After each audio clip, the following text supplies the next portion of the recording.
Buenas tardes, mi nombre es Darwin Santos y yo estaré presentando lo que es mi proyecto final para la asignatura de Sistema de Control 1. Como pueden ver aquí, mi proyecto consiste en un sistema de control de temperatura, el cual cuenta con un controlador PD. La ventaja del controlador PD está en que mientras que el proporcional aumenta, o sea, multiplica o amplifica la ventaja de la señal, el derivativo se anticipa a la respuesta y con anticipación emite una señal. El proyecto consta de, como pueden ver aquí, un soldador, el cual hará la función de carga. Tenemos también acá montado el circuito de temperatura. ¿Cómo funciona este circuito? Bueno, simple. Lo que sucede aquí es que si contamos con este sensor de temperatura, como pueden ver en el diagrama, un LM35, podemos censar la temperatura del ambiente, de modo que podamos establecer una comparación con la temperatura deseada y la temperatura real. Cabe destacar que la temperatura, como ven acá el diagrama, la temperatura deseada la vamos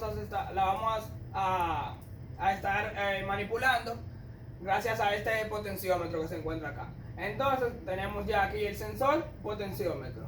¿Qué pasa aquí? Básicamente lo que se hace es que, como dijimos bien, el LM35 es un sensor de temperatura que emite una señal muy pequeña, por lo que necesitamos un amplificador operacional para amplificar la señal que se emite de este sensor. Luego de esto pasamos al próximo bloque, donde se hará la comparación de manera algebraica. Se hará una suma de la señal real, que es la medida por el sensor, y la señal deseada, que es la medida por el set point, que será será ajustada por nosotros los usuarios. Entonces, luego de que salga acá, saldrá la señal de error. ¿Qué sucede? Cuando estos dos están iguales, la señal de error será igual a 0. ¿Qué quiere decir esto? Que hay un balance entre la temperatura real y la temperatura deseada.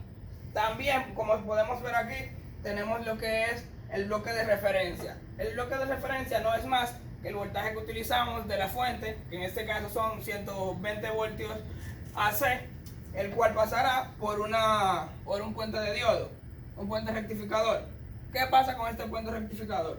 Como tenemos un circuito electrónico, no podemos utilizar el voltaje VAC, sino que hacemos una conversión de los 120 voltios alternos a 120, más o menos 120 voltios directos.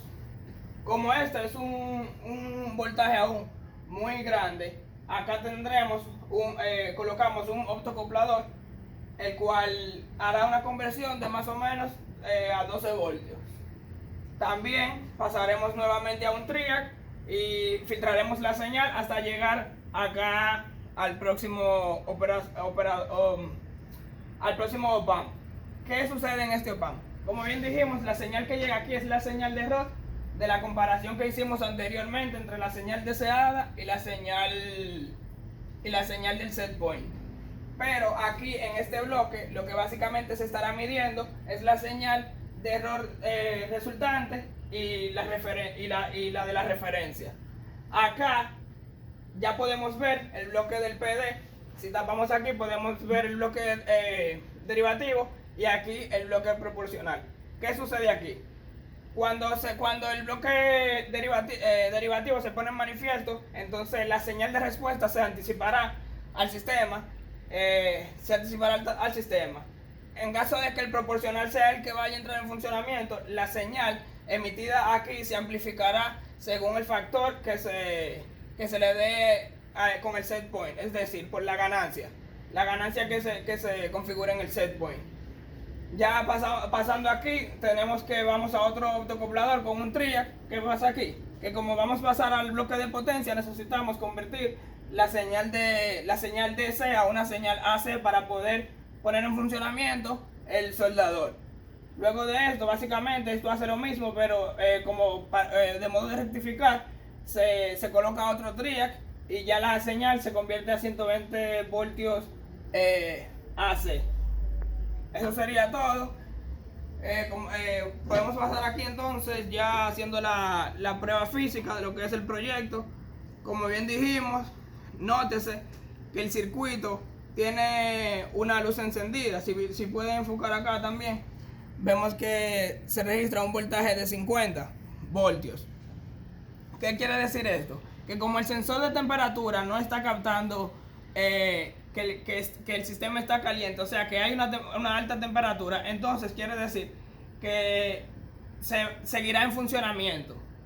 En cambio, si colocamos una alta temperatura al sensor, notaremos que el voltaje comenzará a disminuir. Esto quiere decir que el sistema está captando la alta temperatura gracias al sensor e irá automatizando de manera, irá ajustando de manera equilibrada el voltaje y lo irá bajando hasta llegar al momento de nuestra temperatura deseada. Miren cómo hace el bombillo. Entonces, si quitamos nuevamente la alta temperatura del sensor, el sistema volverá a estar subiendo. Nótese acá que si enfriamos el sensor, el sistema nuevamente dará la señal de que la temperatura deseada no está saliendo del sistema.